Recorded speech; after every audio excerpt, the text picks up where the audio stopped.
Today on Weekend Business Report, how a major healthcare provider and a nonprofit are working together to beat hunger and poverty in Atlanta.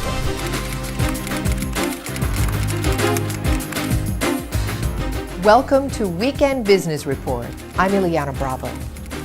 For millions of families, paying the rent or putting food on the table have become major concerns.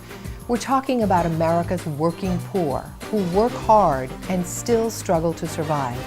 In the city of Atlanta, where since 2000 the population on the poverty line has increased by 90%, Hosea Feed the Hungry provides a lifeline for thousands of families.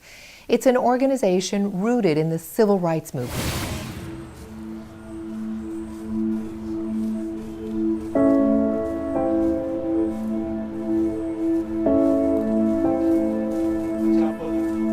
Doing this for ever since I can remember. I came on staff 5 years ago and started coming out to these places like these wooded areas and finding shanty houses.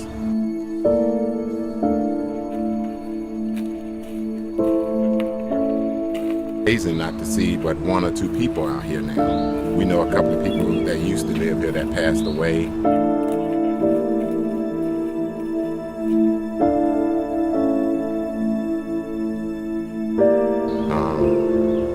Very few people, and I'm like, so now Hosea have to go find where the people at, new outreaches so we can help them, So it's amazing. It's amazing. I tell you what I really want, but nobody seems to have a room in a weekend hotel downtown, where I have a way to keep myself in comfortable according to the restaurant. That way I get out, put in my applications and get work. City of Atlanta has 68% of homeless people are children 18 and under.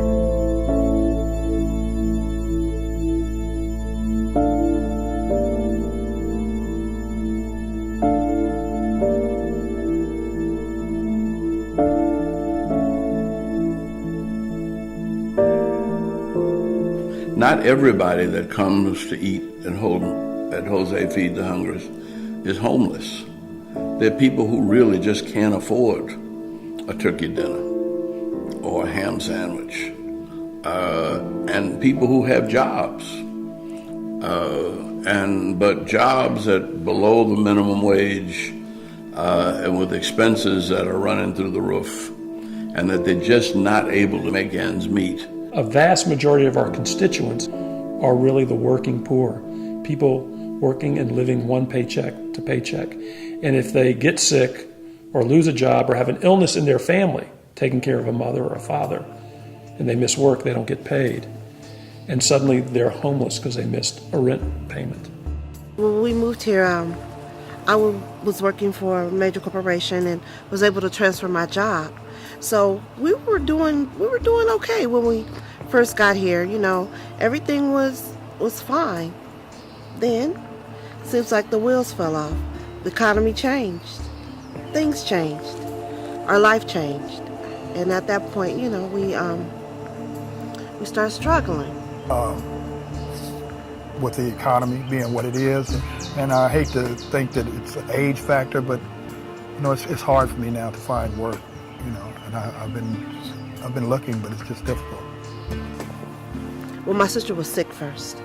Then, while I was there, seeing her because she had cancer, and I wanted to see her before she passed on. So, when I went there, was there, found out that I didn't have a job. Well, I came back and I never got any other work, so I'm no longer employed with them.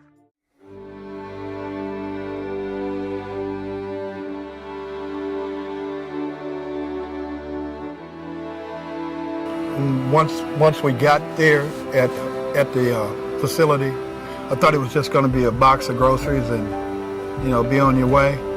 But there was someone there to talk with us. First there was a lady there who was inspirational in her testimony.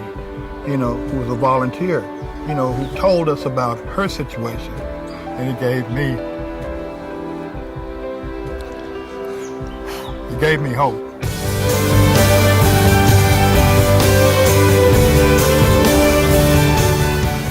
And then I talked to someone else about, the resources and them being able to connect us with other people that could help us in this journey, and that, maybe we can dig ourselves out of this hole.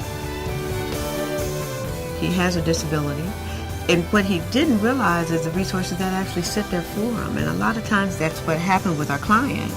They just don't know what resources sit there for them. So we're putting them through our job readiness program to help them to find a job. But in addition to that, we're going to help them to look beyond that piece, to look just a little bit further beyond that and look at what resources that are right there available in their community.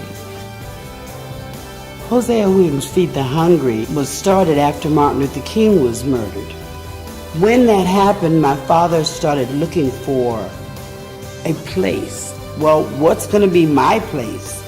And he was taking a walk down Auburn Avenue where Martin Luther King's office was, where they would have all their meetings, and saw a man eating out of a garbage can. And he just had an epiphany where he said, well, maybe this is my calling now. That's how Hosea Feed the Hungry got started. If Martin Luther King Jr. could die for what he believed, hell, man, at least I can stand up now. And I'm going to tell you what, Pat, I'm going to stand up and speak out for our people till they're free or until I'm dead. Whenever I go over and see the work that they're doing, it brings a thrill to my heart and sometimes a tear to my eye, because they do everything right. Coca-Cola has been a long-term partner with Hosea Feed the Hungry for more than 30 years. Our roots go way back with the Reverend Hosea Williams. So in addition to providing product, Coca-Cola beverages at the dinner events, we have hundreds of volunteers. We also do provide dollars on an annual basis to help underwrite the cost of the dinner events and other programs that Hosea delivers in the community. We actually make the egg roll, hand roll, egg roll, scratch it, and rice and teriyaki chicken, and then we serving the eggs together with the Hosea food together. We also provide so many other services, from a shower to getting their hair cut, to medical services, to job readiness services. And this is, again, their first step in the door to potentially getting a job, to potentially getting a stable home, so that, again, we can drive these sustainable communities. Hosea Feed the Hungry. They come in and they tell you it's going to be okay. You're going to make it.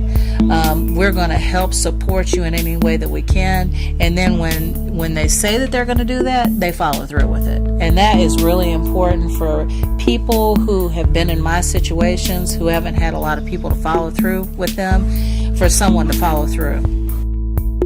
The civil rights movement.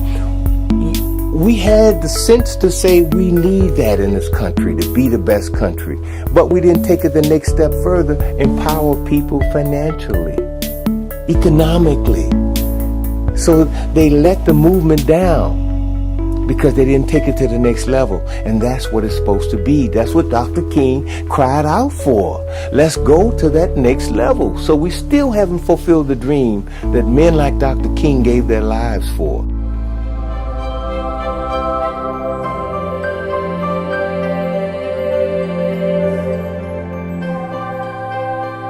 We are proud to be the supporter of the Martin Luther King Memorial in Washington, D.C. We thought it was important for us to support that initiative because Martin Luther King stood for equality for all. Aetna is a strong believer in equality of health care for all. And so it made very, very much sense for us to be a part of that initiative. So we created Voices of Health to target local nonprofits that are working to address needs in their communities. And these needs all center around closing the racial and ethnic equality healthcare gap. Then we asked America to vote. Business leaders, community leaders, thought leaders, sponsors, supporters of the organizations, all turned out to vote for their favorite organization. And the 2013 winner was Hosea Feed the Hungry. I really think that this is right in line with what Dr. King would call creating the beloved community. And that's what he called it. And that Aetna is creating that beloved community. Aetna is one of the companies. I visited their board when Arthur Ashe was a member of the board. And this was back in the 70s. And so for a long time, they've been concerned about caring for people. Jose Feed the Hungry, I know, will do wonders with the prize. They also serve other counties within Georgia. They have a footprint and have served and have reached out to communities in Africa, in the Philippines, etc.